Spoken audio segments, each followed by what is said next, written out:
Welcome and thank you for joining us on the 2019 webinar, GIA's Annual Report on Support for Arts and Culture. Grantmakers in the Arts is a national membership association of public and private arts and culture funders. Our mission is to provide leadership and service that advances the use of philanthropic and governmental resources to support the growth of arts and culture. I'm Sherilyn Seeley, Program Manager for Grantmakers in the Arts. At this time, please take a moment to complete the poll to the left of your screen if you have not done so. We are glad you made it, and we want to know who's in the room. In the winter 2019 edition of the GIA Reader, GIA's annual funder snapshot included the piece Foundation Grants to Arts and Culture 2016. This was based on the most recent completed year of Candid, formerly known as Foundation Center, data and public funding for the arts 2018, prepared by the National Assembly of State Arts Agencies, also known as NASA. How have things changed since the last GIA funder snapshot in April 2018, and what can we look forward to in 2019? Today we hear from Reina Mukai, Research Manager of Candid, Ryan Stubbs, Senior Director of Research for National Assembly of State Arts Agencies, also known as NASA, and Patricia Mullaney-Loss, Research Associate for NASA. They will share a summary of key findings and insights into what these findings reveal about the current arts grant-making environment, as well as an introduction to what we can expect for the new year. Reina Mukai joined the research staff of Candid in 2006. She currently serves as the Knowledge Services Manager. In this role, she works on a range of research and data-driven projects. Ryan Stubbs oversees NASA's data collection and research services. In this role, he directs NASA's tracking of public funding for the arts and his work as the National Repository of State Arts Agency grant-making data. Patricia Mullaney-Loss joined NASA in 2016 as a research associate. She collects information on state arts agency funding levels and sources through the State Arts Agency Revenue Survey and manages NASA's historical funding database. We're glad to have them present on this webinar. At the very end of the presentation, I will be joining to facilitate a Q&A between Reina, Ryan, and Patricia. With that, I will turn it over to our presenters. Welcome, Reina, Ryan, and Patricia. Reina, why don't you get us started?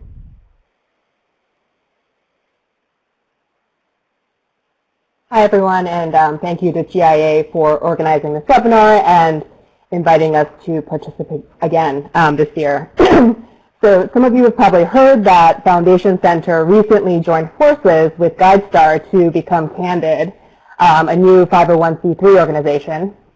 And as Candid, we'll be able to combine the resources and knowledge of Foundation Center and GuideStar to create more comprehensive data sets and develop new insights. And we currently are and will continue to be a leading source of data and information on the philanthropic sector and collect information on foundations worldwide, including comprehensive grants-level data for U.S. foundations, and continue to expand our collection internationally. And we use this data to provide a variety of resources to grant seekers, grant makers, and the nonprofit sector as a whole, and produce research reports similar to this one on foundation giving trends. So my presentation today is going to be focusing on trends in foundation funding for arts and culture among a set of the largest U.S. foundations over the last decade. And we'll also look at how arts funding has fared compared to overall giving and look at the breakdown of funding to various arts subcategories. So before jumping into the findings, I wanted to quickly describe our grant sample that much of this data I'm presenting is based on. So the sample set includes all grants of $10,000 or more awarded by the roughly 1,000 largest U.S. foundations by total giving. And it accounts for approximately half of all foundation giving by U.S. foundations. And the 2016 grant sample set includes over 170,000 grants, totaling $33.4 billion. I also wanted to explain how we identify grants for arts and culture funding, especially because our approach to capturing arts and culture funding, and this extends to actually other areas of funding as well, has changed in recent years. So in snapshot reports prior to last year, grants were included if they were coded as focusing primarily on the arts. And if a grant's activity couldn't be determined by the grant description, or it didn't have any grant description at all, we would revert to the activity of the recipient organization, which is based on its mission. In this most recent report and moving forward, we take a broader approach. So similar to the way that we capture support strategy and population served, we now look across both primary and secondary purposes if a grant is coded with more than one focus area. So we found that focusing on the primary code assigned can often be arbitrary and tends to undercount areas of funding. So for example, there were a number of foundations in the last few years that awarded large grants to support a proposed settlement to assist the city of Detroit from bankruptcy by helping the city satisfy pension obligations to retirees and also to assist in preserving the Detroit Institute of Arts. So these kind of grants would have received some kind of economic development code as well as an art museum code. And in previous years, if this grant had been coded as having a primary focus of economic sustainability, it wouldn't have been included in the arts grant set. But with this new strategy, this kind of grant would be included in the arts analysis. So while we observed an average increase of about $300 million per year over the last decade for arts funding using this broader approach, as far as the share of overall dollars, arts has remained comparable, capturing about 9% of funding the last few years. So this figure shows the share of dollars going to arts and culture from 2006 to 2016. And over the past decade, U.S. foundation funding supporting arts and culture has slowly declined as a share of total giving. At its peak in 2007, arts funding accounted for about 13% of overall dollars. And for the last 4 years or so, the share of arts funding has hovered at around 9%, including the most recent year for which we have data, which is 2016. The share of number of grants has also declined slightly, but has remained more or less steady for the last several years at around 12% of overall number of grants awarded. And we don't know the exact reason why the share of dollars has fallen for the arts over the last decade, but it certainly has at least partly to do with other areas of funding gaining more ground, such as health, particularly around public health, as well as climate change, which has both seen increases in funding over recent years.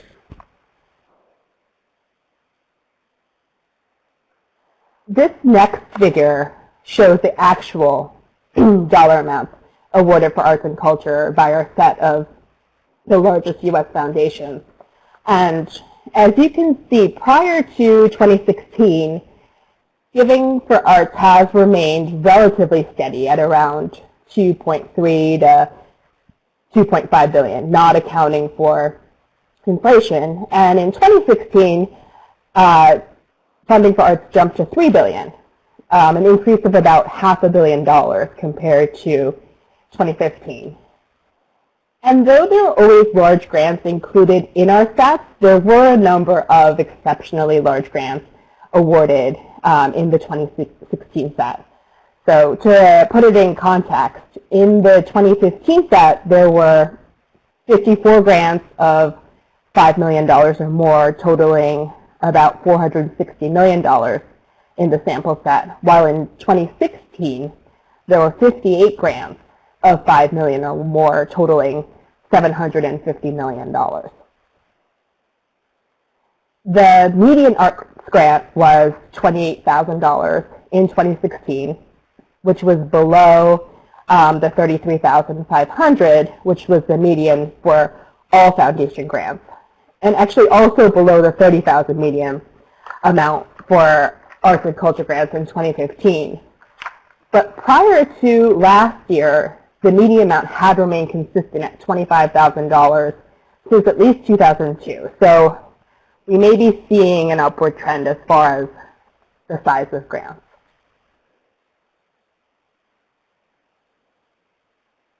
This next figure represents the change in foundation giving by a matched set of funders between 2015 and 2016.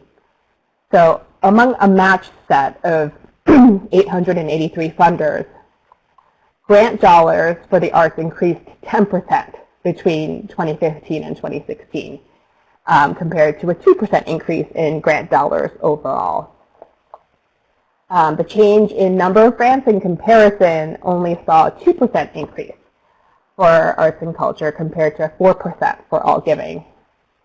So the relative sharp increase in dollars compared to the number of grants tells us that this increase is likely a result of a number of very large grants. As far as the arts subcategories, historical preservation had the highest increase, which was up about 45%, followed by the humanities and performing arts. Some areas that experienced decreases in the latest year were visual arts, which was down about 30%, and multi-purpose arts.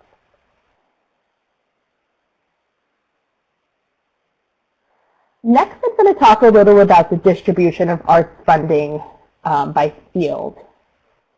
So, performing arts, which includes everything from dance to theater to music and performing arts education, captured the largest share of arts funding in 2016, accounting for 34% of all arts dollars, or about $940 million. One of the largest performing arts grants in 2016 was a $36 million grant from the Holland Foundation to Omaha Performing Arts Society. Museums captured the second largest share of dollars in 2016, accounting for 29% of all arts dollars, or about $750 million. So in any given year, these two fields capture the largest shares of arts funding, often alternating from one year to another.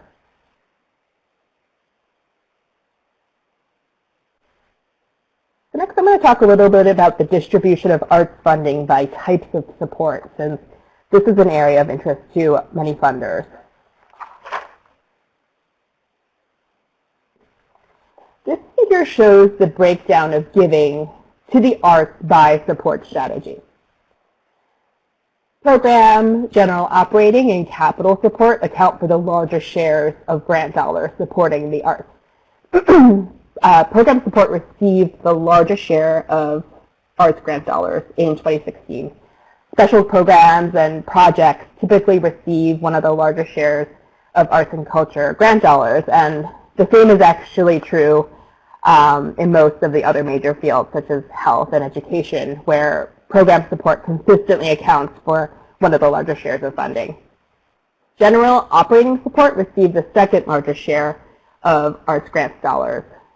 The shares of grant dollars and number of grants allocated for this support strategy in 2016 were higher for arts and culture than the overall share directed to operating support, which accounted for roughly 16% of grant dollars and 20% of the number of grants. Finally, capital support accounted for the third largest share of arts grant dollars. And similar to general support, the share of grant dollars allocated to capital support was higher for arts and culture than overall. Grants for capital support are larger on average compared to other types of support, and exceptionally large capital grants can have a pronounced effect on the distribution of funding by support strategy. The median grant amount for capital support in 2016 was $50,000 versus $35,000 for program support and $27,500 for general operating support. And some of the largest arts grants in 2016 were for endowments and buildings and renovations, all of which are included under capital support.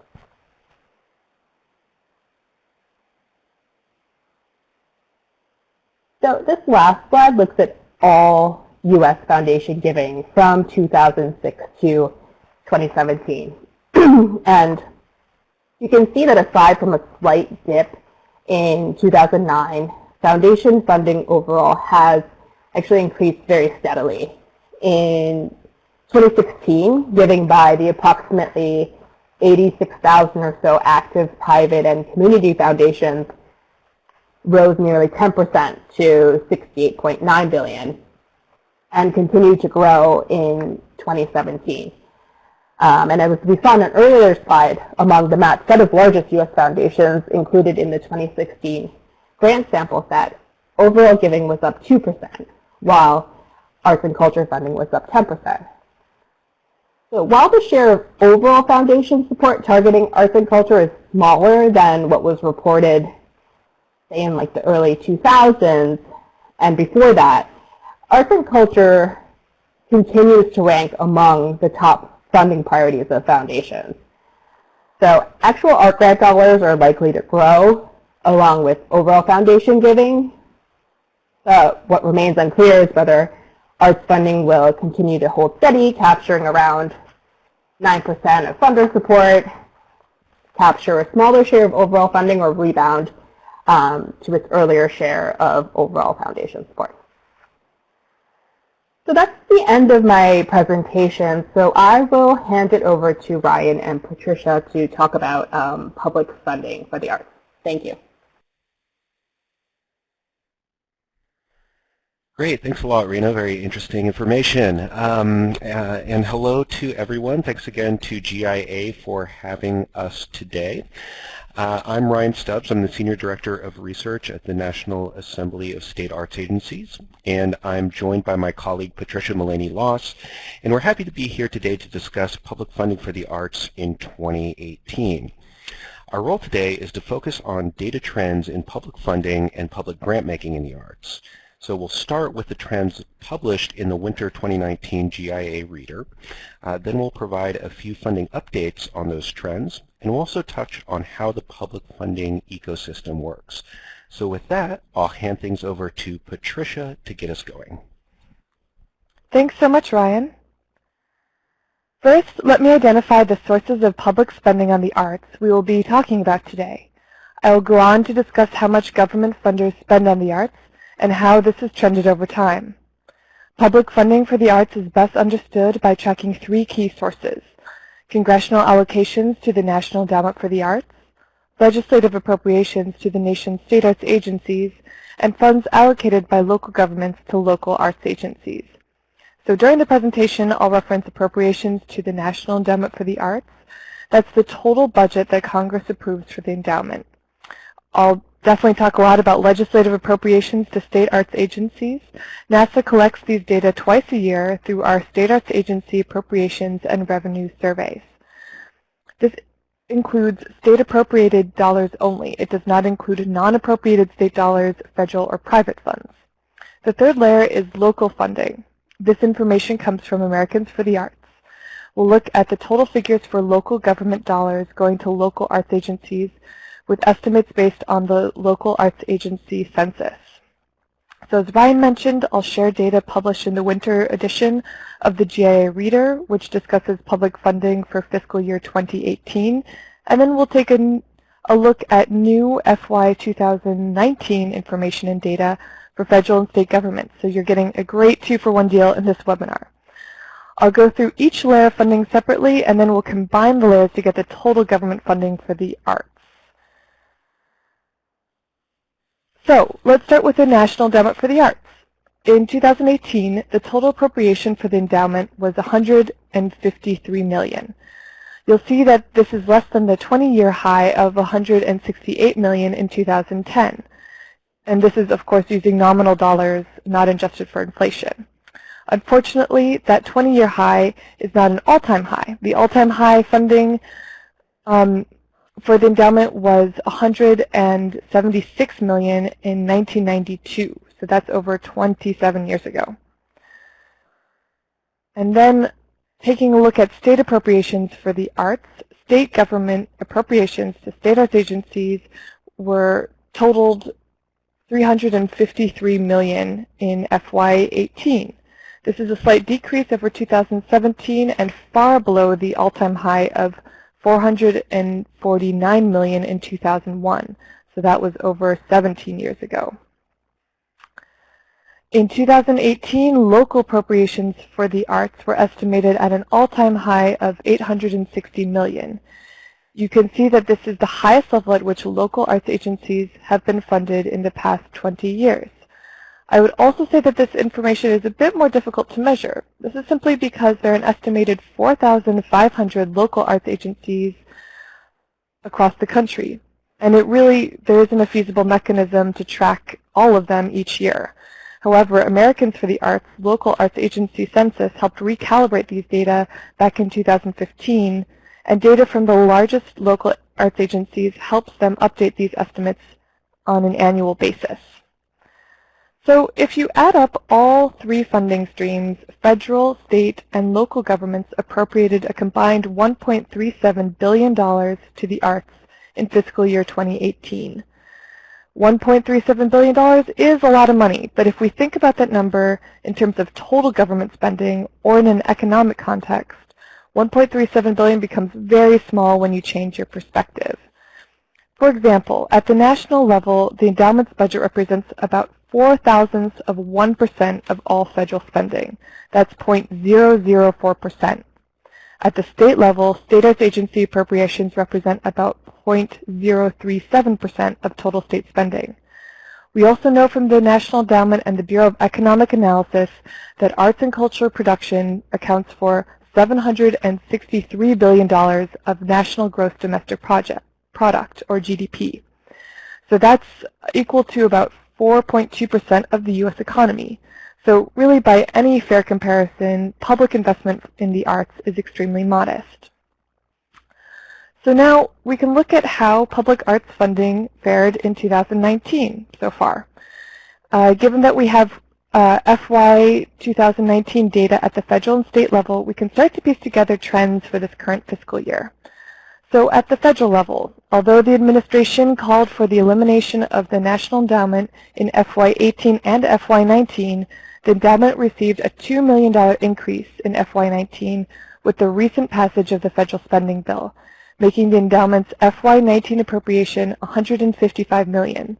This is great news, and I know many of you listening deserve credit for your continued advocacy efforts, establishing solid public support for the arts in the general public and in Congress.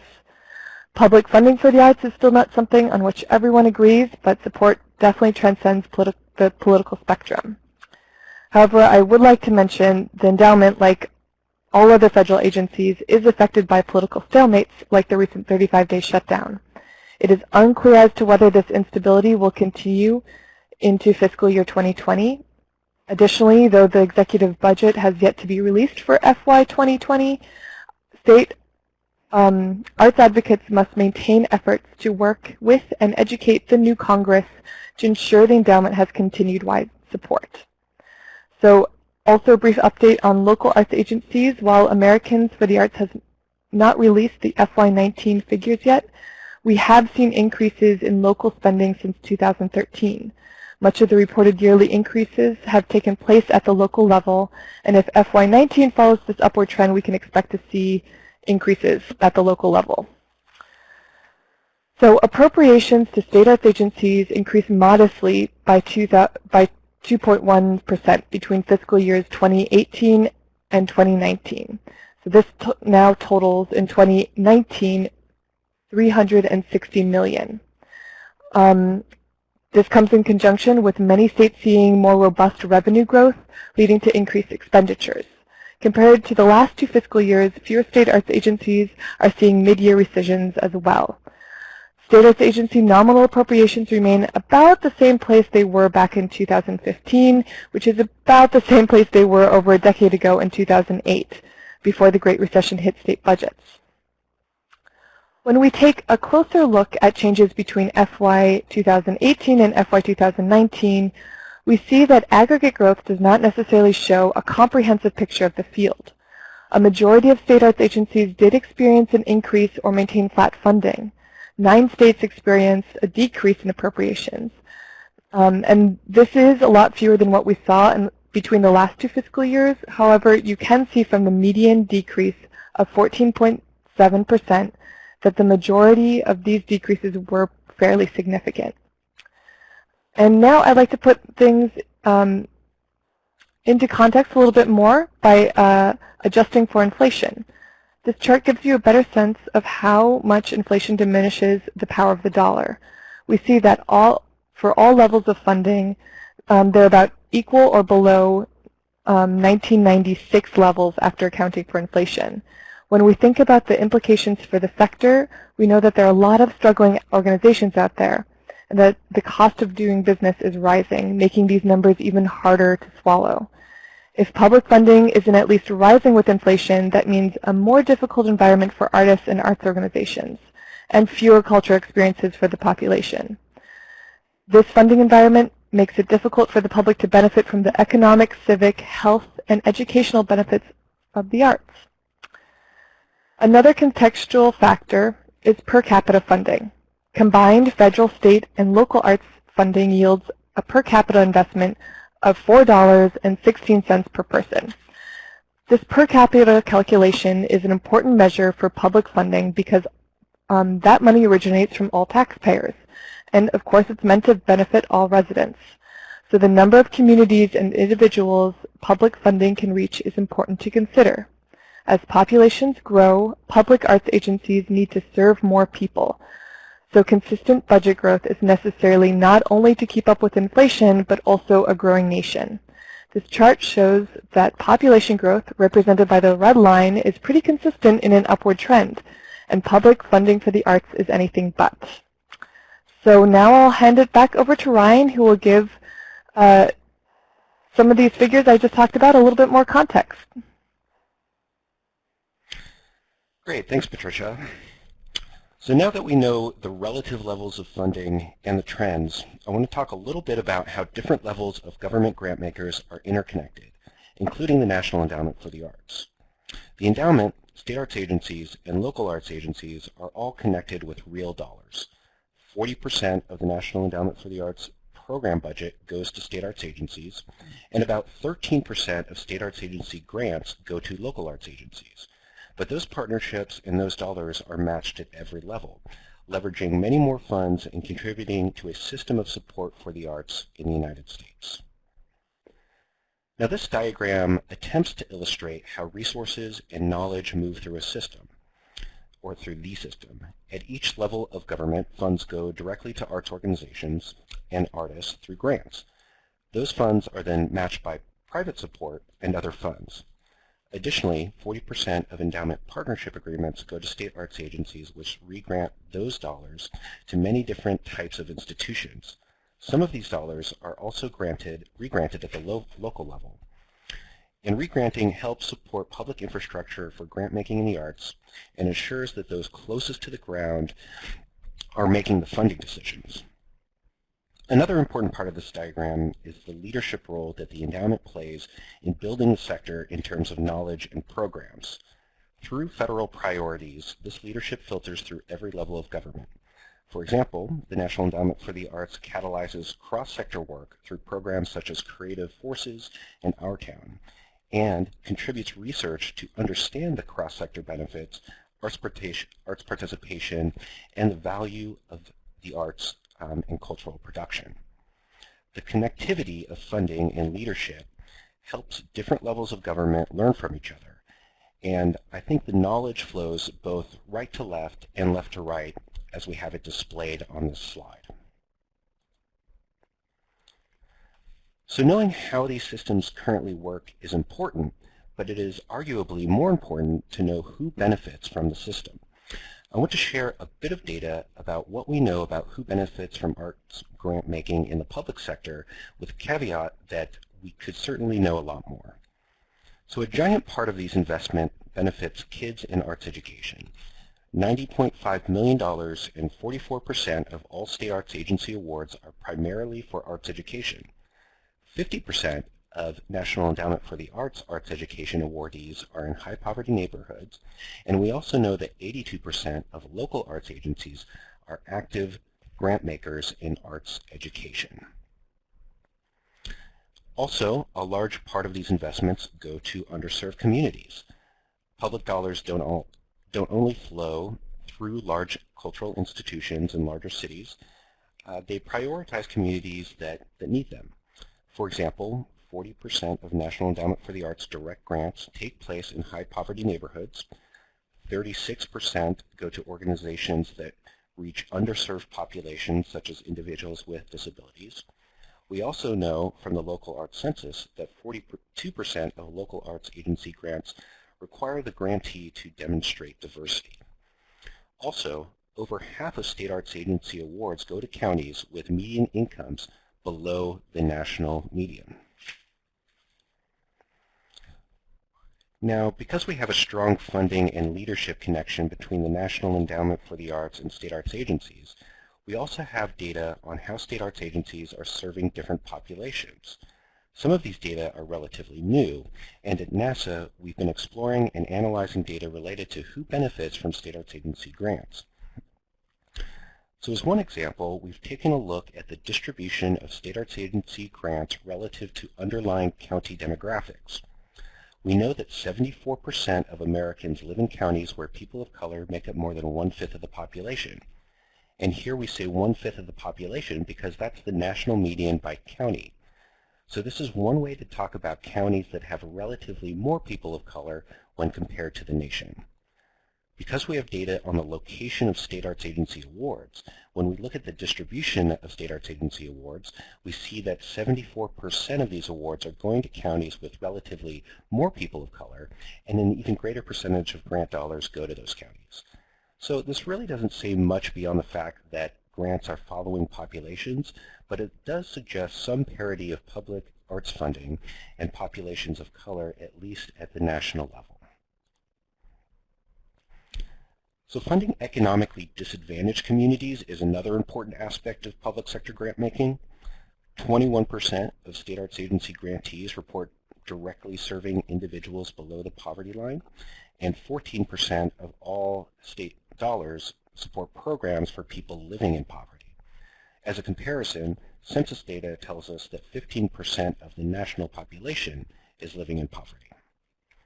You can find a lot of additional analysis regarding who benefits from state arts agency awards on our website, and I'm highlighting this information here because obviously we are not only interested in the total dollar figures, but we want to understand who benefits so that funders of all types can make progress towards more equitable grant making in the arts.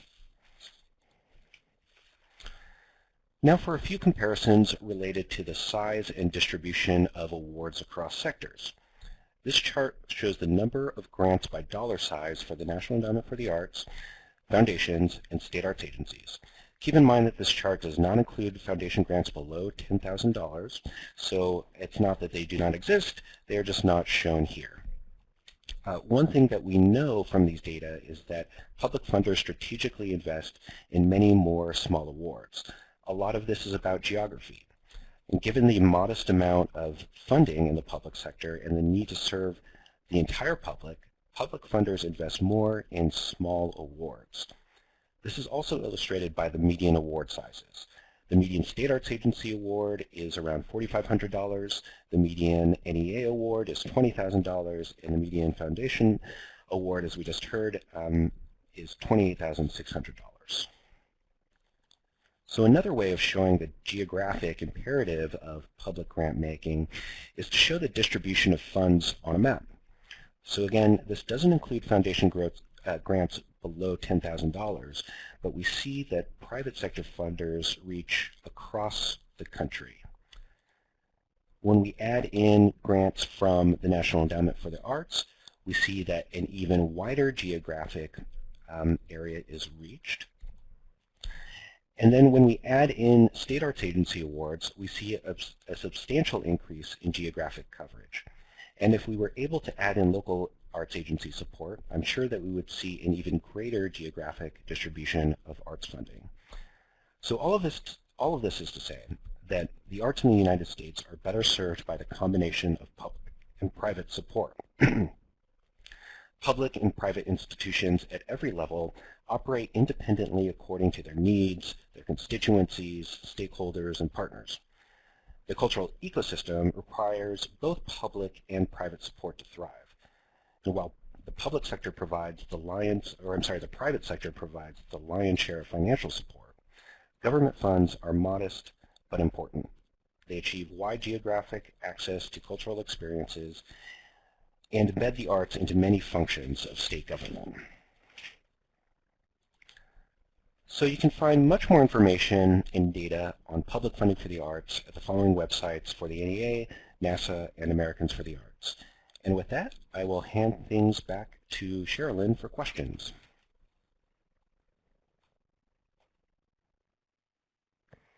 Thank you. That was a fantastic presentation from all three of you, and I thought it was particularly interesting to hear more about who benefits as I think about the added context of inflation. So that was pretty interesting. So we're going to start with move on to our Q&A with the presenters. So please be specific about who the question is for. And just a reminder, ask your questions in the rectangular box at the bottom of your screen. And we will begin. We actually have some questions that started to come in during the presentation. So Reina, I'll direct the first one to you. Two things. In terms of a matched set, can you clarify what you meant by that? Yes, I can. Thank you. That's a great question, actually. So we have the FC1000 when we're talking about sort of, we actually use two sets for the analyses for the art snapshot. To talk about sort of the at moments, like the 2016 overall figures, we use our top 1,000 foundations and grants of $10,000 or more that I talked a little bit about in the beginning. And then when we're making year-to-year comparisons, and so part of the art snapshot, we talk about comparing 2015 excuse me, and 2016 changes. And for that analysis, we actually only include those funders for which we had both years of data. And we do that so that the change in the giving is actually a real change instead of a change based on like a grant maker, a large grant maker coming in and out of the set. Got it. Thank you for that. And going back to the actual foundations themselves, the top 1,000 foundations, what is the asset base, if you have that readily available, of the smallest of the 1,000 foundations? I actually don't have that figure in front of me, and I think it really varies. Especially because I think, in that set of 1,000 foundations, it's a combination of both private and community foundations. And within private foundations, we include corporate funders as well as independent foundations. And I think corporate funders typically tend to have lower assets than family foundations. But I could, if the person that asked the question wants to leave their email address with you, I can follow back up and I can certainly take a look. Great, thank you. Our next question for anyone really, so do you have any data comparing arts funding between K-12 arts education funding and purely arts presentation funding? So I'm thinking arts education versus not arts education. Like all else and arts versus arts education. Sure. This is Ryan. I can take a shot at that, at least from the public sector perspective. So yeah, we're not necessarily breaking out performing arts categories from arts education. Part of the way that we collect data, at least for state arts agencies, is to understand whether or not the award was primarily for arts education, or if arts education wasn't kind of the primary thing, or if it wasn't an aspect of the award. So we get a sense of what awards are really for arts education, regardless of what genre they're supporting. And since a lot of awards are going to have some sort of arts education aspect to them, that's why we want to capture both the educational aspects of an award, regardless if it's going to a performing arts center. For example, like lots of operating support awards. It can be difficult to break out whether or not there's a large component of arts education within that award or not, or if it's just a smaller piece. So anyways, how we've done this, and a lot of this information is on our website, we can look at just the total amount of grantees or grant dollars that are going to arts education.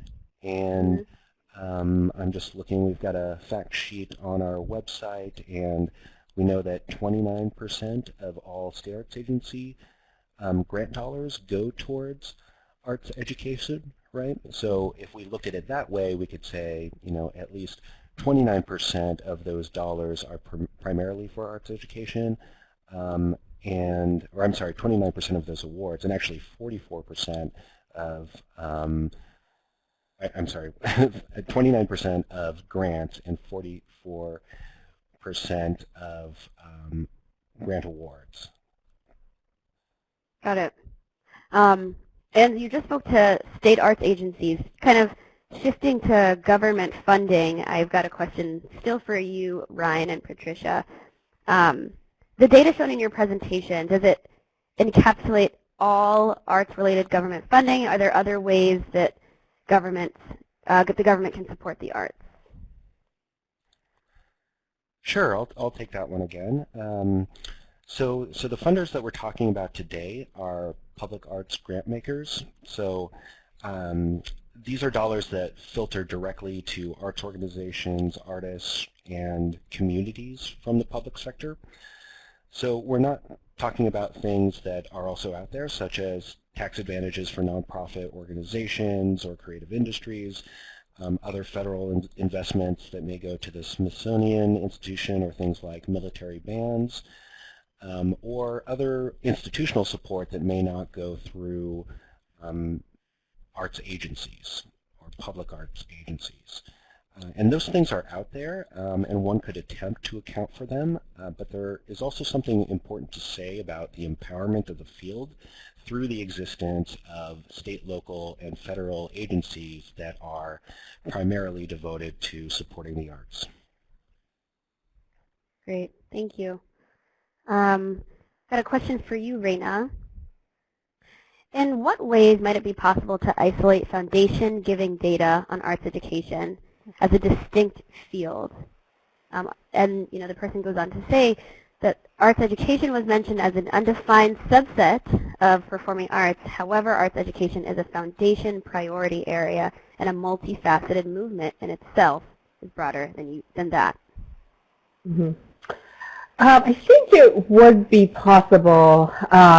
You know, like I had mentioned before, we do code for multiple issue areas for a single grant if that information is provided to us either by the funder or if it's obvious in the actual grant description. And so I guess it would be possible to say separate out, to the extent that we have the information, all the arts grants that have some kind of education coding, whether it just be elementary, secondary, or higher education, or you know, as the person mentioned, we also have performing arts as well as arts education. So we could separate those out to say, okay, this is what we estimate is going toward education. That's not something that we provide in the analyses, but if there's interest in it, we can certainly query that data. Mm-hmm. Mm-hmm. That's great. And then looking actually at the statistics that are called out in your presentation, Reina, you noted that program support accounted for 27%, operating for general operating support for 26%, and capital for 13%. And so the person asks, what other categories of support are significant among foundation support? So basically, what's accounting for the remaining percentage to make 100? So for, excuse me, the support strategies, it actually won't ever really add up to 100, only because we do, similar to the way we track issue areas and population focus, we do actually tag for multiple areas, but I'm just looking here at the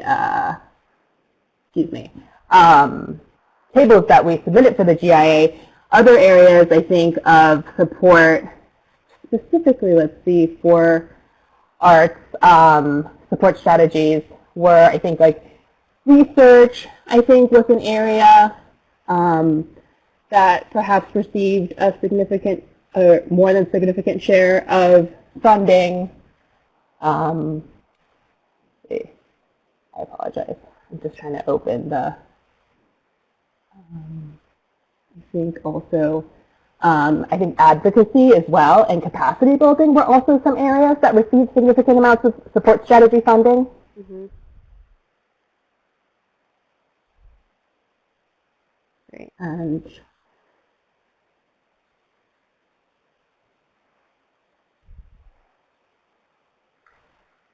And if the person was interested, I guess, in more specific like examples, I'm happy to share like a grants list with them as well.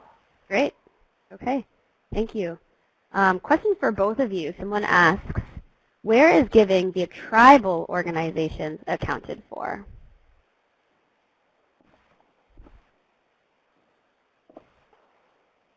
Oh, I can say. Oh, go ahead, Brian. What I was going to say is, for us in the issue area, that's not something that's necessarily captured, but we do track populations served. And one of the subcategories of the ethnic racial groups that we follow are Native populations, and I'm sure some of the funding would be there. And it's something that I've thought about including in the snapshot, if there is interest in it, is including sort of a population breakdown of how arts funding is distributed for future sort of arts snapshots. Great. And then Ryan, did you want to add to that? Sure. And yeah, sure. So we do have a code for tribal governments within state arts agency grant making, so we can get a sense of how tribal governments are receiving funds from state agencies, and I believe also from the National Endowment for the Arts. I don't think we have a great mechanism for understanding how tribal organizations are funding the arts themselves. I think it's something that would be an area that would be good for further research. Mm-hmm. And possibly there's someone out there that knows more about it than I do, but it's a good question. Yeah, and so Reina, Ryan, I'm going to stick with you here. I've got another question. Speaking about different communities, do you have information on how arts funding reaches rural communities? Yeah, sure. So I think I definitely wanted to make the point about geographic reach, and this certainly includes rural areas. We do have data on the reach to rural populations, but how we qualify rural has its challenges. One way that we've done so is to look at predominantly rural zip codes, and by this measure we see 18% of the population lives in rural communities, and 21% of state arts agency awards and 17% of grant dollars go to rural areas. So it's certainly something that we're interested in measuring. We can do it because we have some data on where grants are going by street level address. We can then match that up with various degrees of measurements of rural communities and see how we're doing. So it's a challenging topic, and we also see some really great challenges in rural areas related to some of our other measurements of income, poverty, education, so certainly a focus area for a lot of states. Great, thank you. And then, Reina, I've got another question for you. Keeping in the same vein of specific demographics and populations, what share of the arts funding for women and girls are for people of color? I'm sorry, I misread. what is the share of arts and funding for women and girls or for people of color?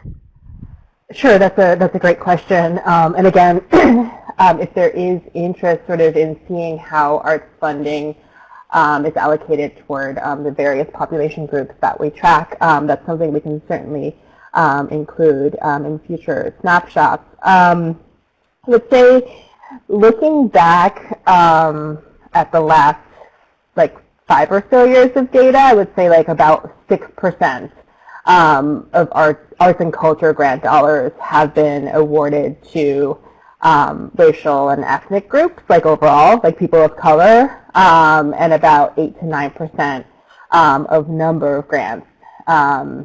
People of African descent and Latino descent capturing the largest shares among racial and ethnic groups, with roughly 2% and 1% respectively. We haven't really seen any increases or decreases in the last few years, but it's worth noting that the way that we track our population data likely undercounts giving to specified populations, since we can only tag grants if a grant explicitly states that it's serving a specific population group, or if the recipient organization that's receiving that grant serves a specific population group.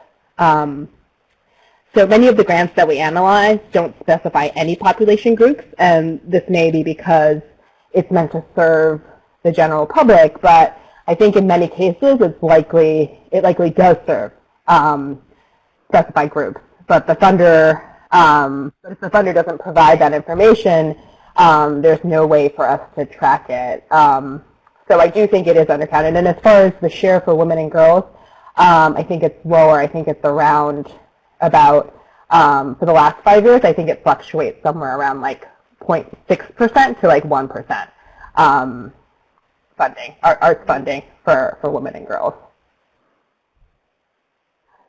Yeah, and to your point, that sort of goes back to what Ryan was saying about, Ryan and Patricia were saying about who benefits. Getting a more solid understanding of where the funding is actually going.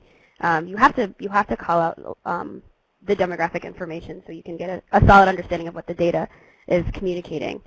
So another question that could go to any of you, the Arts Snapshot now takes a broader approach to capturing arts funding. Previous analyses focused only on those grants identified as having a primary purpose of arts, and the new strategy looks across all activity. So what are some of the issue areas that intersect most with arts funding? I think that's probably geared toward the Candid analysis, since we did recently, for more recent analyses, take that broader approach to looking at grants that are tagged for multiple issue areas. As far as the issue areas that intersect with arts the most, I would say, looking back at the last couple of years of data, there were education and then also community and economic development. And I think education makes sense because you can imagine quite a few grants awarded to schools with an arts focus, or an award given to an art institution getting support for educational programs that they run. And I thought actually community and economic development also was an interesting one, but I think this also makes sense as there's quite a few grants and a bit of funding around art and community planning and development. Yeah, that's great. So I'm going to offer one more question. This is for Ryan and Patricia, but Reina, if you have anything to add, by all means do so. So it seems that public funding for the arts drops significantly more than foundation funding for the arts during recessions. Since we will have another recession at some point in the future, is work being done now to strengthen federal, state, and local advocacy to help minimize the amount that public arts funding is decimated,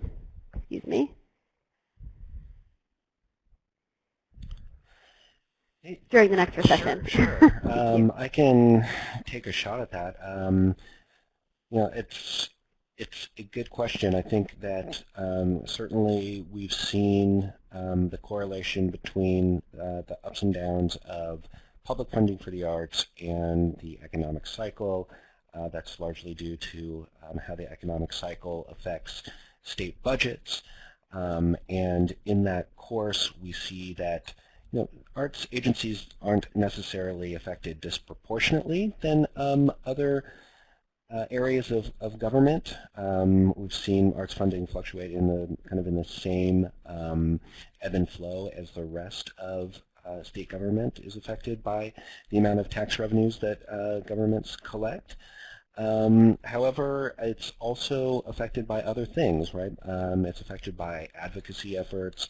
It's affected by the research that we do to talk about the value of the arts, the research that we do to show legislators that the arts are a positive investment towards our economy, towards getting our state revenues back and our economic cycle to move in a positive direction. So I think we have a lot of the data that we've continued to do over time, but we also have a really strong group of advocates that are able to make those arguments effectively. So because we've had all of these fluctuations, I think over time our advocacy efforts and our research has been strengthened. So I would like to think that for the next recession, when inevitably arts funding comes back on the cutting block, we'll be able to sustain funding at a greater rate than we have in the past. So that would be I guess the hopeful outlook based on the work that many in the field have done over a number of years. Patricia, do you want to add anything? Great. No, I think you've covered it, Ryan. Yeah, I think that it really comes down to a lot of state advocates and federal advocates and advocates even on a more local level, really bringing the case and the data to lawmakers.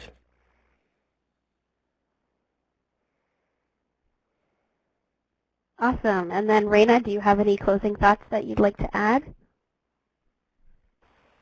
No, I think I'm good, but if anyone does, like I mentioned before, want to follow up on anything, I'm happy to answer questions or provide some additional data. Great, thank you. All right, well, we are at the end of our session, but before we go, I would like to thank Reina, Ryan, and Patricia for presenting today.